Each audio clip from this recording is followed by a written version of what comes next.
Hello বন্ধুরা, তোমরা কেমন আছো? আমি ভালো আছি। আজকে গোলাপ গাছ নিয়ে কিছু চর্চা করব। দেখতে পাচ্ছ নতুন ব্রাঞ্চ। কিন্তু বন্ধু, আমার এই গাছে আমি অনেক ফুল পেয়েছি। আর তোমাদের এই গোলাপ গাছ নিয়ে বলছি। গোলাপ গাছের অনেক লোকের অনেক সমস্যা হচ্ছে। আমি ফাঙ্গিসাইড দিয়েছি, দেখতে পাচ্ছ পাতায় পাতায়। কিন্তু প্রত্যেক সপ্তাহে ফাঙ্গিসাইডে গোলাপ গাছে একবার ছিড়কাও করতেই হবে, না ছিড়কাও করলে পোকার আক্রান্তে এরা মারা যাবে আর হলুদ হলুদ পাতা বেশি হয়ে যায়। এবার দেখো, 7 পাতা 5 পাতা নিয়ে অনেকজন বলছে, আমার পাশের ফ্ল্যাটেও বলছে দেখো মিঠু এরম এরম 7 পাতা 5 পাতা বেরোচ্ছে, ওর মধ্যে দিয়ে কিছুতেই ফুল হচ্ছে না। আমি কি করব? একজনকে ওনারা জিজ্ঞেস করছে, সে বলেছে ওই ডালে ফুল হয় না, গাছ কেটে দেবে। ওরা কাটতে কাটতে ওরা আর কিছুই বাঁচেনি গাছে। তাই আমি বলছি বন্ধু, কাটবে না। হ্যাঁ কাটবে, কিরম কাটবে? ওর মাথাটা কেটে দেবে। কাটার পর যেইভাবে আমি পাতাগুলোকে টেনে টেনে তোমাদের দেখালাম, ওইভাবে পাতাগুলোকে টানবে যাতে নতুন ব্রাঞ্চ বেরোয়। কাঁটাও খেতে হচ্ছে, কি বলবো তোমাদের জন্যে। তাও তোমরা লাইক সাবস্ক্রাইব করো না। গোলাপ গাছে প্রচুর কাঁটা। দেখো আমার গাছেও 7 পাতা আর 5 পাতায় ভর্তি, কিন্তু আমি অনেক ফুল পেয়েছি। 1 2 3 4 5 6 7, 7টা পাতা আছে তো।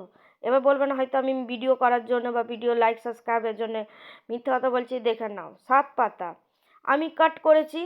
পুরো গাছটাকে কাট, ডালটাকে নিচে থেকে কাট করবে না, মাথার কাছটাকে একটু কাট করে দেবে। কাট করে এইভাবে পাতাগুলোকে টানবে। টানতেই নতুন ব্রাঞ্চ সাইড দিয়ে বেরোবে। আমার দেখো সব গাছের ডালের পাতায় 5ই পাতা। তা বলে কি আমি ফুল পাইনি? হ্যাঁ আমি ফুল পেয়েছি। দেখো না নতুন ব্রাঞ্চ। ওইভাবে একটু পাতাগুলো টেনে দিলে কি হয়, সাইড দিয়ে নতুন ব্রাঞ্চ বেরোয়। আর নতুন ব্রাঞ্চ বেরোলেই তোমরা ফুল পাবে। ডাল কেটে একবারে উড়িয়ে দেবে না, ঠিক আছে? আর এরকম ভিডিও জানবার জন্য দেখো, এই ডাল যখন ব্রাঞ্চ থেকে নতুন ব্রাঞ্চটা বেরোবে তখন পাতাটা আস্তে করে এভাবে টেনে দেবে। ব্রাঞ্চের ক্ষতি হবে না, আর ওখান থেকে নিউ গ্রোথ হবে আর ফুলও পাবে।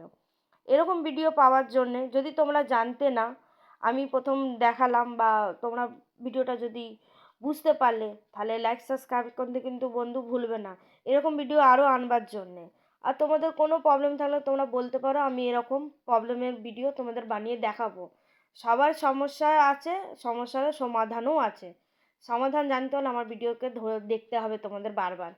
তাই জন্যে সাবস্ক্রাইব করতে ভুলবে না। আর দেখতেই পাচ্ছ আমার সব আর ফাঙ্গিসাইড গোলাপ গাছে দিতে ভুলবে না। গোলাপ গাছকে প্রচুর যত্ন করতে হয়, কারণ গোলাপ গাছ সব থেকে সুখী গাছ।